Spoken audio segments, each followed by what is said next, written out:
감사합니다. 이렇게 귀한 시간을 내셔서 여기 현장에 참석하신 분이나 또 온라인을 통해서 접속하신 분 여러분 모두를 진심으로 환영합니다. 오늘 저의 강연 주제가 중요한 건 환경이야 바보야. 너무 자극적인가요? 1992년에 미국의 42대 대통령 선거에서 빌 클린턴 후보가 자신의 그 선거 캠프에 모토로 무엇을 정했냐면 중요한 건 경제야 바보야 라는 모토를 정했습니다.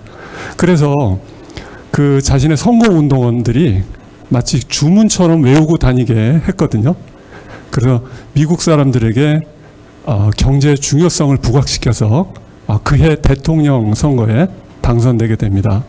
그 이후에 어떤 그 세포 생물학자 계신데요. 그분 이름이 어부 코닉스버그라는 그런 박사님이 계신데 자신의 제자들에게 이렇게 가르쳤습니다. 만약에 실험실에서 배양하는 세포에 문제가 있거든 그 세포 자체를 들여다보지 말고 그 환경을 들여다보라 라고 가르치면서 자신의 제자들에게 중요한 건 환경이야 바보야. 오늘의 저희 주제와 같습니다. 저 문구를 늘 기억하라고 자신의 제자들에게 가르친 그런 일이 있었습니다. 우리가 세포들도요, 주변의 환경이 나빠지면 그 환경의 영향으로 세포가 비틀거리거든요. 근데 주변의 환경을 개선해주면 그 세포가 다시 살아난다는 그런 교훈을 잊지 말라는 의미에서 그렇게 가르친 거죠. 그래서 오늘 여러분께서 이 강연의 주제를 늘 기억하시고 끝까지 강연을 들으신다면 여러분들에게 큰 유익이 있을 것으로 저희가 생각합니다. 오늘 강연은요, 제 개인적인 생각이나 감정이나 주장을 여러분들에게 전달하기 위한 강연이 아닙니다. 과학자들이 실험과 통계를 통해서 증명한 과학적인 근거를 여러분들에게 제공하고요.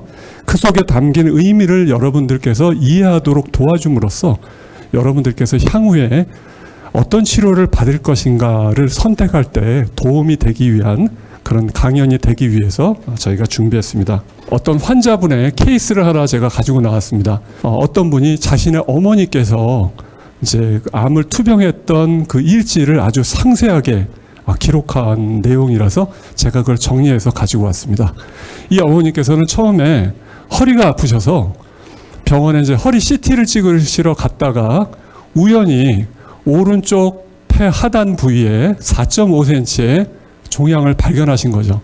그리고 기관지 쪽으로 주변에 2개의 임파선에서 이렇게 림프절로 전이 된 그런 암을 찾으신 거죠. 그래서 폐암 3기 진단을 받게 됩니다. 그 이후에 항암 치료를 6회, 방사선 치료를 33회를 받으셨는데요.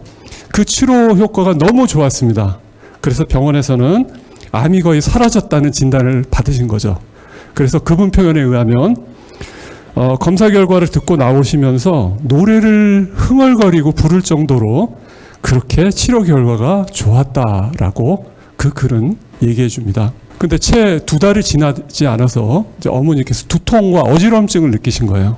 그래서 병원 가서 뇌 MRI를 촬영했더니 폐에 있던 암이 뇌로 전이 됐다는 진단을 받으시게 됩니다.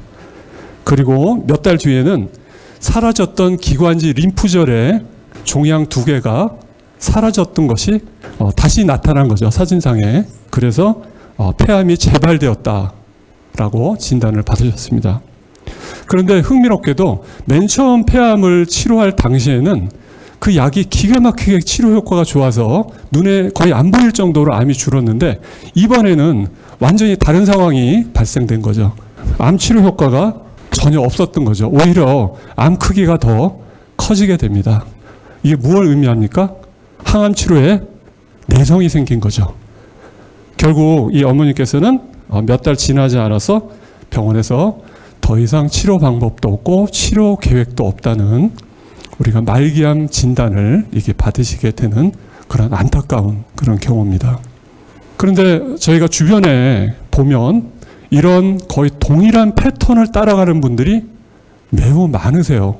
생각보다 되게 많으십니다.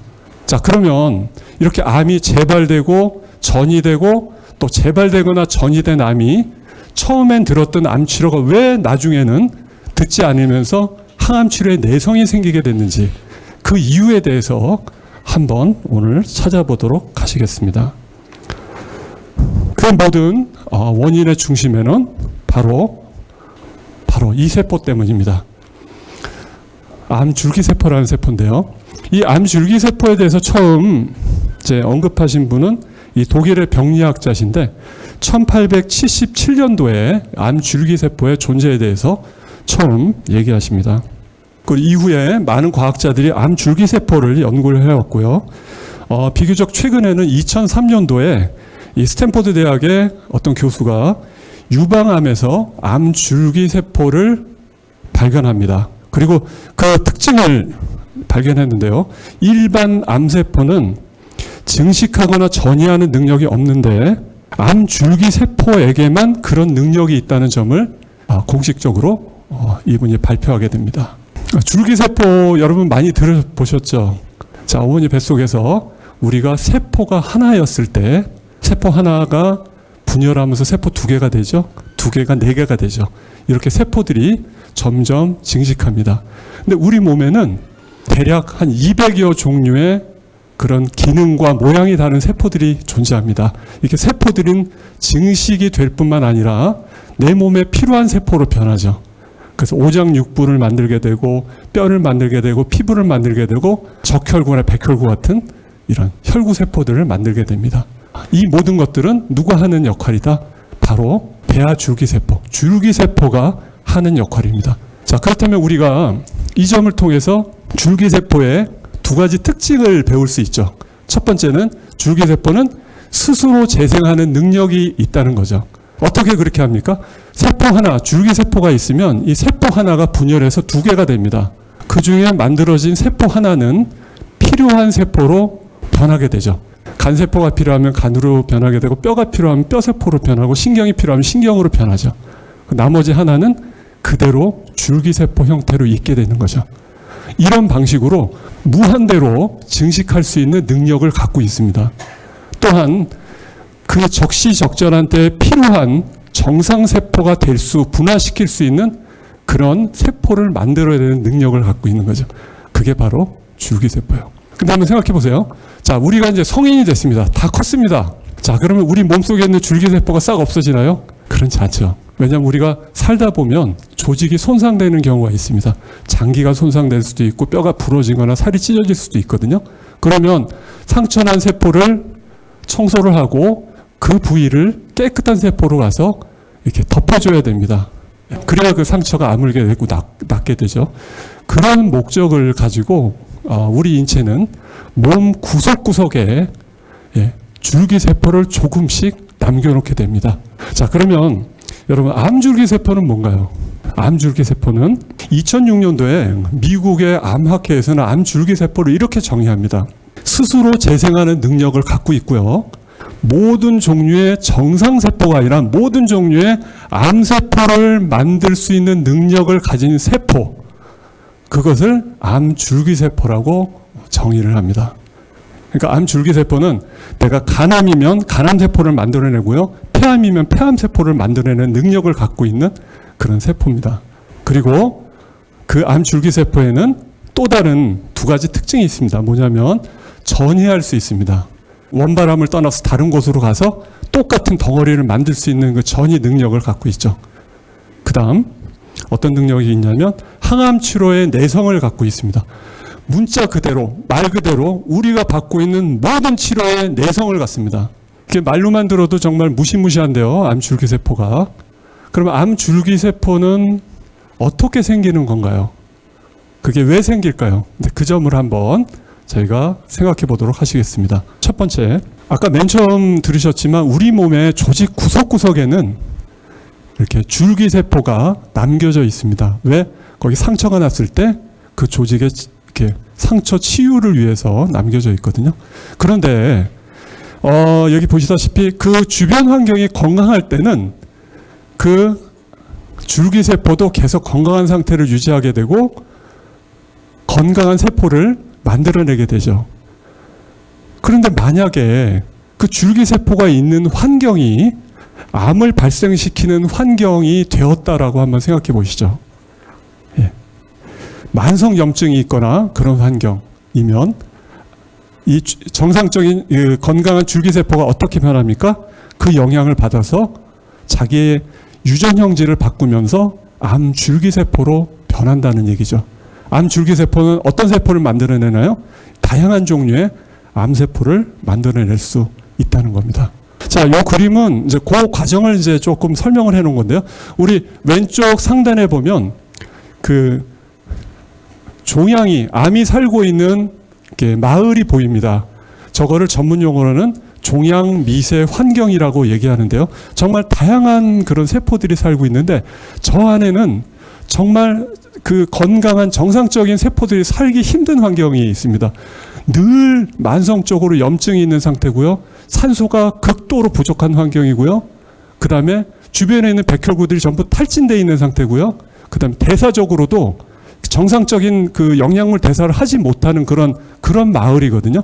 저 마을 속에 건강한 줄기세포가 살고 있었다라고 생각해 보십시오.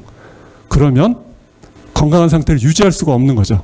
그래서 그 덕분에 우리가 암 줄기세포로 변한다는 그 과정을 여기 이제 그림으로 나타낸 모습입니다. 조금 더 자세하게 한번 들어가 보실까요?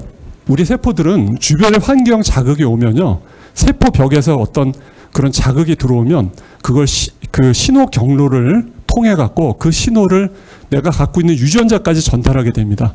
그래서 필요한 유전자를 활성화시켜 갖고 거기에 따라서 이렇게 행동을 바꾸게 되거든요. 그래서 암 줄기세포화 되는 거죠. 그래서 여기에 지금 보시는 거는 우리가 그 암 줄기세포가 이렇게 많이 사용하는 그런 신호 경로 5가지를 여기 지금 보여주고 있습니다. 이게 노치 경로, 해치호그, 그 다음에 윈트 베타 카테닌 경로, TGF 베타, 잭 스탯3 이런 여러 종류의 이런 신호 경로를 활성화되면 이게 암 줄기세포로 변한다는 얘기죠. 두 번째, 암 줄기세포가 생기는 과정은요, 일반 암세포가 암 줄기세포로 변하는 경우가 있습니다. 어떤 경우에 그럴까요? 우리가 받는 치료를 통해서 그렇게 될 수 있습니다. 그래서 아주 흥미로운 실험을 했는데요. 간암세포를 시험관에다 놓고서 카보플라틴이라는 항암제를 뿌려줍니다.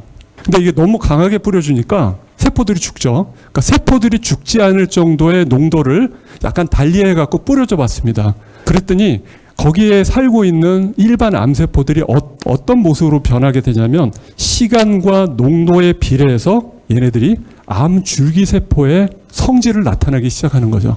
이런 과정으로, 즉 우리가 받고 있는 항암 치료의 부작용 가운데 하나가 항암 치료를 이겨낸 세포의 일부가 암 줄기세포로 변할 수 있다는 얘기입니다. 그 다음 방사선 치료도 마찬가지입니다. 방사선 치료를 받다가 여러 가지 경로를 통해서 그 방사선 치료를 살아남은 세포의 일부가 암 줄기세포로 변할 수 있습니다. 자, 지금까지 우리가 암 줄기세포가 만들어지는 2가지 경로를 지금 같이 한번 살펴보셨습니다. 건강한 줄기세포가 주변 환경 영향 때문에 바뀌는 경우, 일반 암세포가 우리가 받는 방사선이나 항암 치료의 부작용으로 인해서 암 줄기세포로 바뀌는 이 경우에 2가지를 저희들이 함께 살펴보셨습니다. 자, 이제는 그 암 치료의 내성을 갖는 이유에 대해서 한번 살펴보도록 하시죠. 우리가 항암제가 세포 속으로 들어오면 그 항암제 독성 때문에 내가 죽어야 되는데 항암제를 펌프로 세포 바깥으로 퍼냅니다. 그런 기능을 갖고 있습니다. 암 줄기세포는요. 아무리 독한 항암제를 주더라도 살아남는 겁니다. 그 다음 이 항암제로 인해서 세포의 DNA가 손상이 되면 그 세포 죽어야 되거든요. 근데 고장난 DNA를 스스로 치료하는 능력을 갖고 있습니다. 보통 방사선 치료하면 방사선을 세포에다 딱 쬐서 그 세포 속에 활성산소를 증가시켜서 세포들을 이렇게 살상하는 게, 죽게 만드는 게 방사선 치료의 그 치료 과정인데, 이 활성산소가 증가되면 그거를 스스로 제거하는 능력을 갖고 있습니다. 그 다음 항암제들은 대부분 몸속으로 들어가면 빠르게 증식하는 세포를 찾아가서 그 세포들을 공격하거든요. 그래서 우리가 항암제 부작용으로 가장 이제 많은 것이 이제 머리가 탈모되거나 또 위장 쪽의 세포들은 빠르게 증식하기 때문에 위장이나 이 장 쪽에 여러 가지 부작용들을 많이 경험하시죠. 그런데 암 줄기세포는 정반대입니다. 얘네들은 휴지기 상태로 있습니다. 휴지기 상태라는 것은 증식을 거의 안 한다는 얘기죠. 그러니까 움직이지 않고 가만히 있으니까 이 항암제가 들어가더라도 그 세포를 찾지를 못합니다. 이렇게 그 외에도 이제 다양한 방법으로 문자 그대로, 말 그대로 우리가 현재 받고 있는 모든 치료에 이렇게 내성을 갖게 됩니다. 사실 오늘날 이 시점까지 전 세계적으로 암 줄기세포 치료제로서 FDA의 허가를 받거나 이렇게 승인에 통과한 약은 한 가지도 없습니다. 그러니까 우리가 선택할 수 있는 치료는 전혀 없습니다. 그렇다면 우리에게는 희망이 없는 건가요? 이대로 그냥 우리는 당해야만 되는 건가요? 우리가 암 줄기세포를 치료할 수 있는 방법이 있을까요? 자, 첫 번째 후보입니다. 자, 여러분 당근 많이 드시나요? 당근에는 베타카로틴이라는 성분이 있는데요. 이 베타카로틴을 가지고 실험을 해봤습니다. 암 줄기세포는 이 페트리 접시에다 놓으면 얘네들이 뭉쳐있질 않고요. 일반 세포랑 다르게 얘네들은 전부 떨어져 나갑니다. 떨어져 나가서 각자 세포 하나가 그 세포를 증식하면서 공 모양의 덩어리를 형성하게 되거든요. 그럴 때 당근에 베타카로틴을 뿌려줘 봤습니다. 농도를 달리해서 뿌려줬더니 결과가 어땠냐면 이 그림에서 보시듯이 세포 군집을 형성하는 숫자가 현격하게 줄었고요. 그 다음에 종양 덩어리의 크기도 현격하게 감소시켰습니다. 그것도 농도에 비례해서 감소시킨 거죠. 자, 이게 무엇을 의미합니까? 당근의 베타카로틴이 암 줄기세포를 억제한다는 얘기입니다. 안 그럴 것 같으세요? 너무 실험 결과가 좋아서 이걸 동물에게 또 적용을 해봤습니다. 동물에 적용했더니 동일한 효과가 나타난 겁니다. 그래서 암 줄기세포 유전자 발현을 많이 감소시켰고요. 또 암 줄기세포 단백질도 많이 감소시켰습니다. 한 가지 흥미로운 점은 여기 윈트 베타카테닌에서 그 베타카테닌을 현격하게 줄여놨죠. 그 결과 베타카로틴을 섭취한 지는 종양 발생이 33% 줄었고 종양 크기도 거의 70%까지 줄은 그런 훌륭한 실험 결과가 있었습니다. 이것뿐만 아닙니다. 브로콜리에는 설포라판이라는 이런 성분이 있는데요.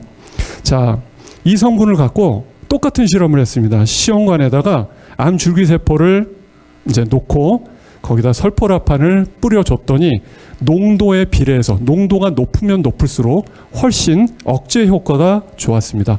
그래서 종양 덩어리를 형성하는 그 숫자는 약 70% 가량 감소시켰고요. 이 덩어리 크기는 그 논문에 의하면 125배가 작아졌다고 얘기합니다. 즉, 암 줄기세포가 세포들을 증식해서 그 덩어리를 만드는 거를 125배를 감소시킨 거죠. 이렇게 브로콜리가 이렇게 훌륭한 작용을 나타낸 겁니다. 그런데 이 실험을 연구한 사람들은 제가 볼 때 좀 똑똑한 분들이에요. 그 다음에 2차 실험을 어떻게 했냐면 첫 번째 실험에서 실험한 그 세포를 그대로 뽑아다가 이제 두 번째 실험을 다시 해봤습니다. 근데 이번에는 브로콜리를 안 뿌려준 거예요. 안 뿌려주고 그냥 그냥 증식만 시켜봤더니 이런 결과가 나왔습니다. 설포라판을 뿌려주지 않았는데도 불구하고 종양 형성 능력이 현격하게 줄은 거죠. 그 다음에 또 그거를 채취해서 세 번째 또 배양을 해봤더니 이제는 아예 그 암세포 자체를 만들지를 않습니다. 얘네들이. 자, 이 결과가 의미하는 것은 무엇입니까? 첫 번 실험에 단 한 번의 설포라판, 이 브로콜리 성분만으로도 이 암 줄기세포의 성질이 완전히 억제가 된 거죠. 그렇죠? 처음 실험에서 억제가 되니까 두 번째, 세 번째 반복을 해도 암세포를 더 이상 만들어내지 못하는 거죠. 이렇게 뛰어난 효과가 있다는 겁니다. 그래서 시험관 성적이 너무 좋아서 이걸 똑같이 동물 실험을 그대로 옮겨서 해봤습니다. 그랬더니 설포라판의 그 농도에 비례해서 암 줄기세포를 억제하는 효과가 뛰어나게 마찬가지로 좋았습니다. 여기 보면 그 종양의 크기를 거의 반 이상 줄였죠. 그런데 이번에도 이 사람들이 어떤 실험을 했냐면 그 암세포를 그대로 추출을 해갖고 그 다음에 전혀 다른 새로운 동물들한테 그 암세포를 5만 개씩 주입을 해봤습니다. 그랬더니 설포라판 치료를 안 받은 동물들은 처음과 거의 동일할 정도의 크기로 암덩어리를 키웠지만 설포라판으로 치료받았던 동물에서 추출한 암세포들은 전혀 암세포를 발생시키지 않았다는 얘기죠. 그 말인 즉슨 처음 한 번의 치료로 암 줄기세포가 갖고 있는 그 성질이 변했다는 얘기입니다. 그 세포를 재생하는 능력이 없어졌다는 얘기죠. 네. 여러분 놀랍지 않습니까?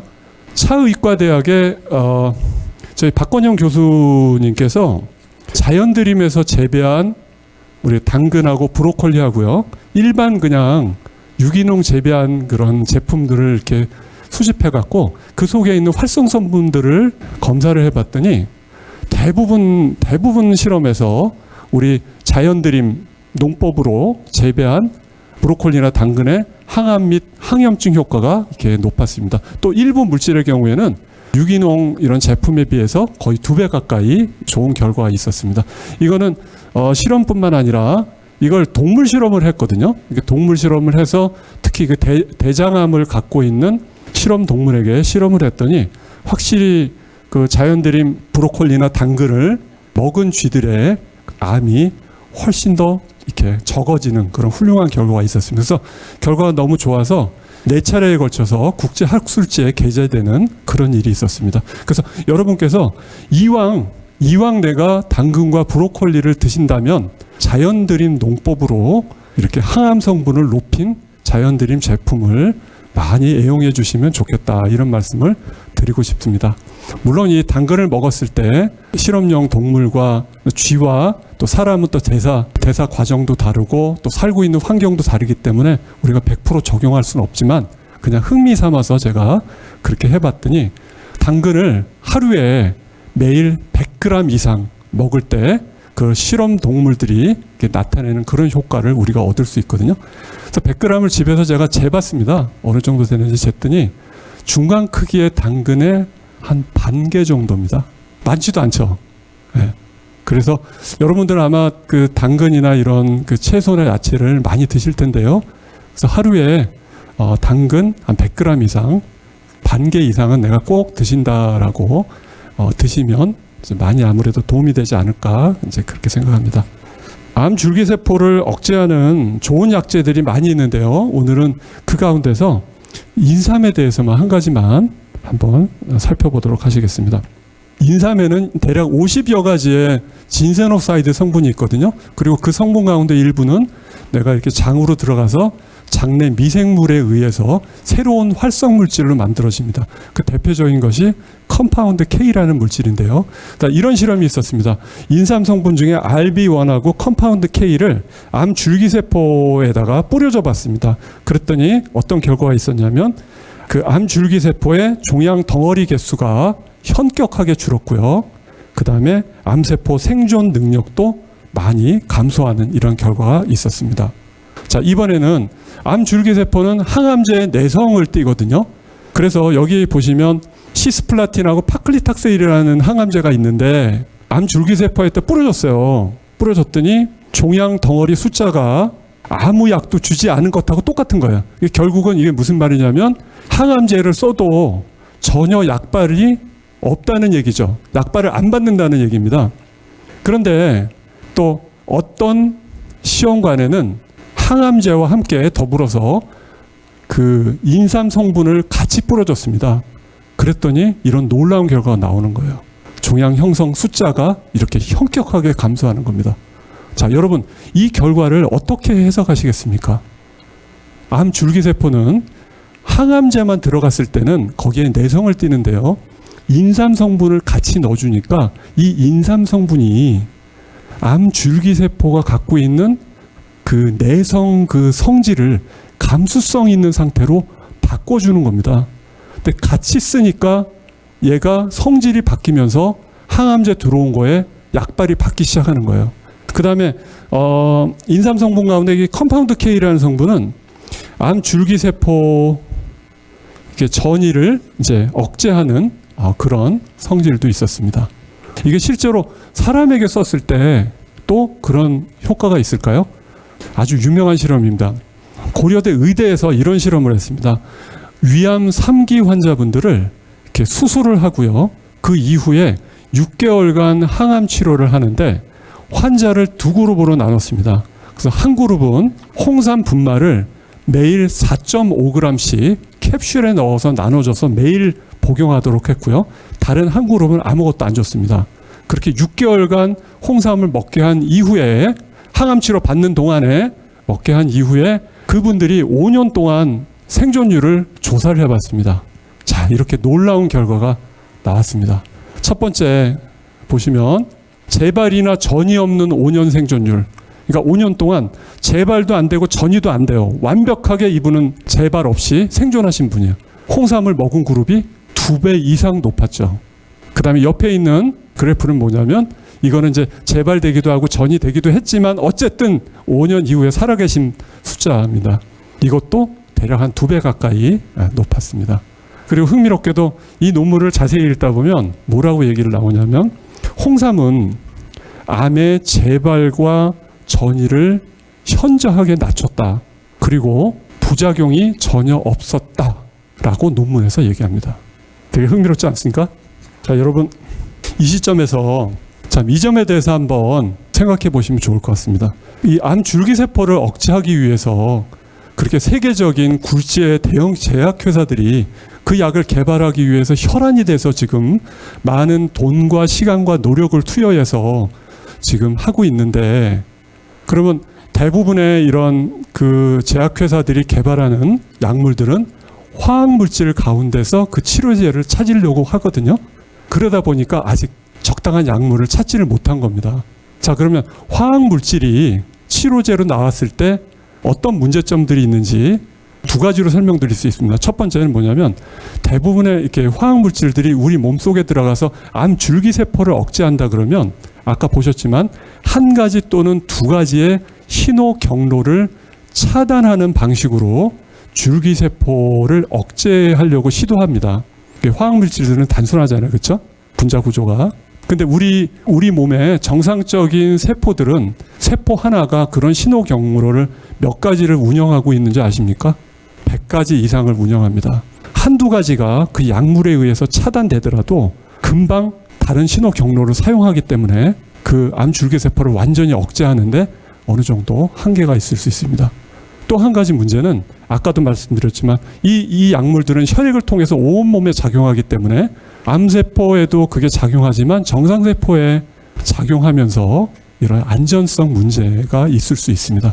그래서 지난 수십 년 동안 그걸 개발하지만 아직도 우리가 한 가지도 우리가 FDA에서 그 허가를 통과하지 못한 거 아니겠습니까? 근데 오늘 지금 보십시오. 여러분, 우리 당근하고 브로콜리하고 인삼을 보셨죠? 얘네들이 독성이 있습니까? 당근 먹다 죽은 사람 보셨어요? 인삼은 우리 한국 분들 인삼 많이 드시잖아요. 우리 복날 되면 전 국민이 인삼 넣어갖고 삼계탕 드시죠. 삼계탕 드시고 돌아가신 분 계십니까? 독성이 없어요.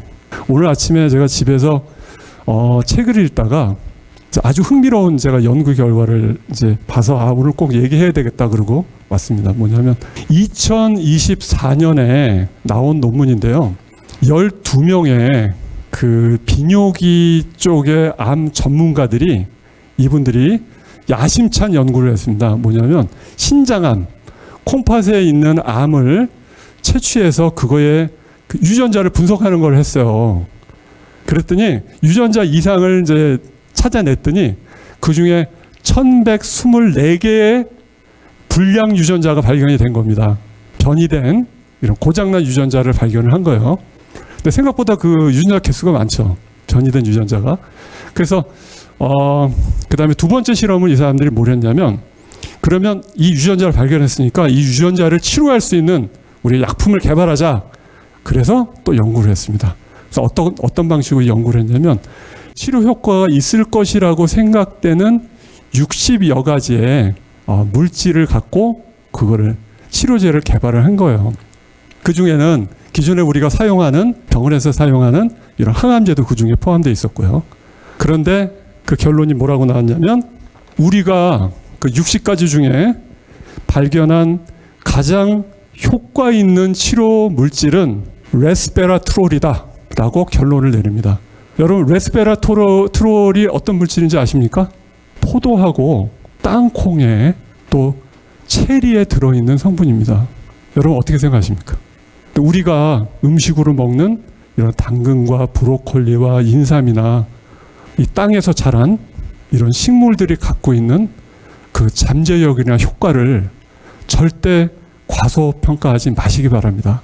얘네들은 암 줄기세포의 환경을 변화시켜서 암 줄기세포의 성질을 건강한 세포들이 나타내는 성질로 바꾸는 힘이 있는 그런 품들이기 때문이죠. 2022년도에 이스라엘의 텔아비브 대학에서 20년에 걸쳐서 실행한 연구 논문이 나왔거든요. 암 환자 3,000명을 20년간을 관찰한 거예요. 그리고 전이된 사람들을 본 겁니다. 몇 명이 전이되는지를. 그리고 그 사람들이 20년 동안 그 운동하는 거를 이제 운동 강도에 따라서 분류를 해서 통계를 낸 거예요. 그랬더니 이런 결론이 나왔습니다. 고강도의 운동을 하는 분이 운동을 하지 않는 분에 비해서 전이 확률이 72%가 줄었습니다.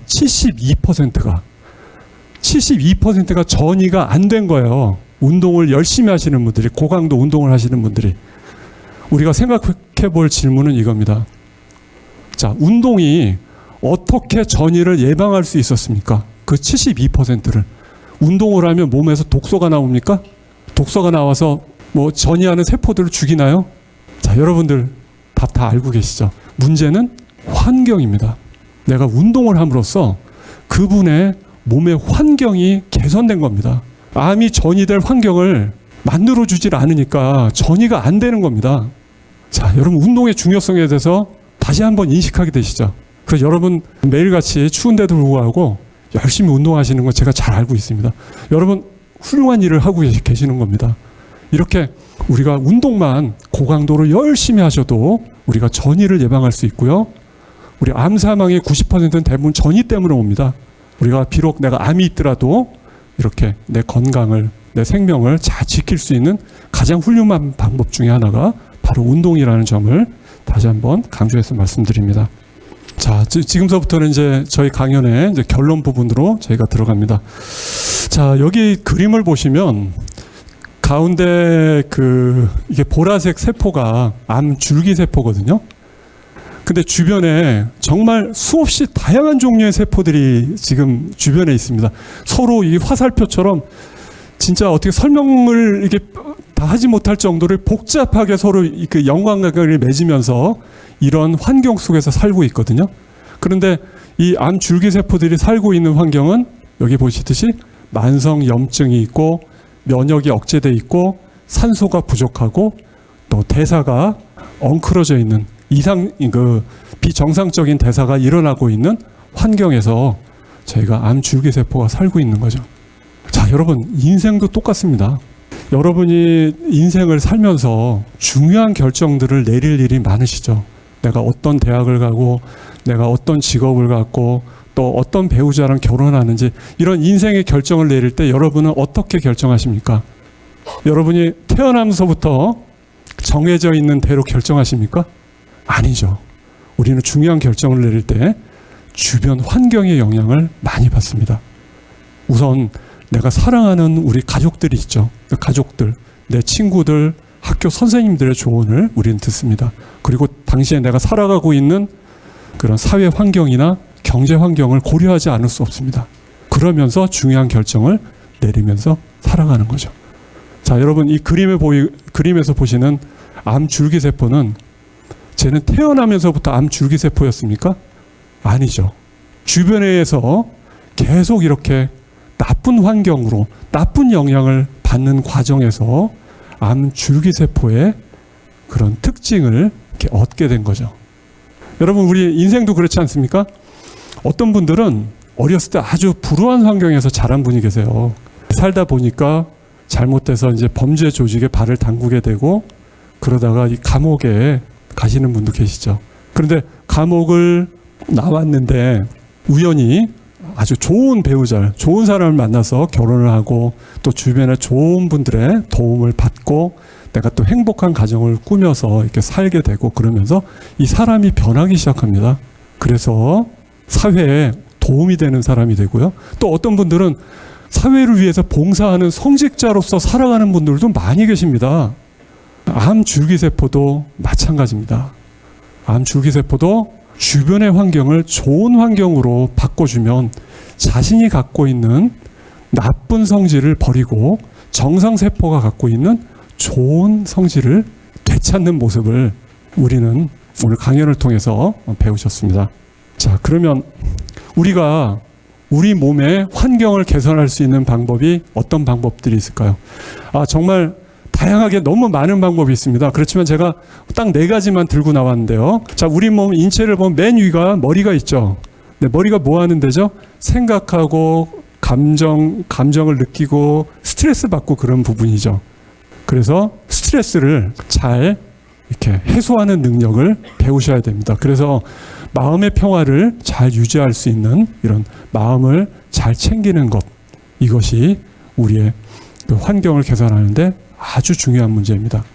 그 다음에 우리가 머리에서 조금 밑으로 내려가면 그 다음에 여기 심장하고 폐가 있죠. 이분 심폐기능 하면 딱 떠오르는 것이 운동이죠. 그렇죠? 그래서 운동 열심히 하셔야 됩니다. 그 다음 조금 더 밑으로 쭉 내려가면 위장이 있습니다.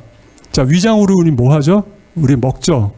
그래서 우리가 암을 억제해주는 좋은 성분이 있는 항암 음식들을 많이 드시도록 하시고요. 또 이렇게 암을 억제하는 좋은 약재들도 많이 섭취하시길 바랍니다. 더 밑으로 조금 더 내려가면 대장이 있습니다. 지난번 강연에서 우리는 대장에 각자 제약회사 하나씩을 갖고 있다고 말씀드렸습니다. 그래서 우리 대장에는 장내 미생물들이 살고 있고 이렇게 섬유질이나 어떤 물질들을 받아서 그 물질들을 분해해서 우리의 건강에 도움을 주는 여러 가지 생리활성 물질들을 만들게 되거든요. 그렇기 때문에 우리가 장내 미생물을 건강하게 유지하는 것이 매우 중요합니다. 자, 이제 마지막 슬라이드인데요.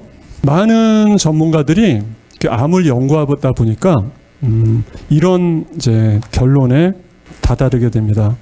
암을 바라보는 새로운 관점을 가져야 되겠다라고 이제 얘기한 분들이 이제 많이 계시죠. 그래서 2015년도에 나온 한 논문의 내용을 제가 발췌해서 이렇게 제가 해석을 해서 가지고 나왔는데 같이 한번 읽어보시죠. 이 논문의 저자는 이렇게 얘기합니다. 암세포를 살상하는 방법을 찾으려 하기보다는 암세포의 증식과 전이를 막는 방법을 찾아야 합니다. 오늘날 우리가 그 병원에서 받고 있는 대부분의 치료는 암세포를 죽이는 그런 치료를 받고 있죠. 그러다 보니까 우리 몸이 상해서 내가 먼저 죽는 경우가 더 많죠.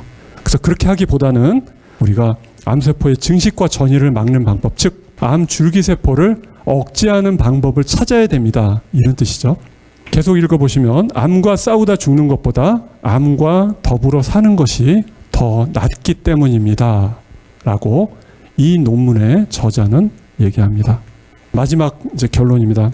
오늘 우리 강연 서두에서 아주 안타까운 한 가지 임상예를 살펴보셨습니다. 항암제 내성이 생기면서 결국에는 안타깝게 돌아가시는 그런 케이스를 보았습니다.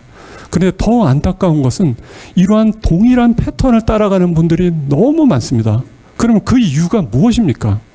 우리가 받는 표준 치료는 암 줄기세포를 절대 죽일 수 없기 때문입니다. 아니, 인류가 개발한 어떤 치료 방법으로도 암 줄기세포를 죽일 수 있는 방법이 아직까지 발견하지 못했습니다.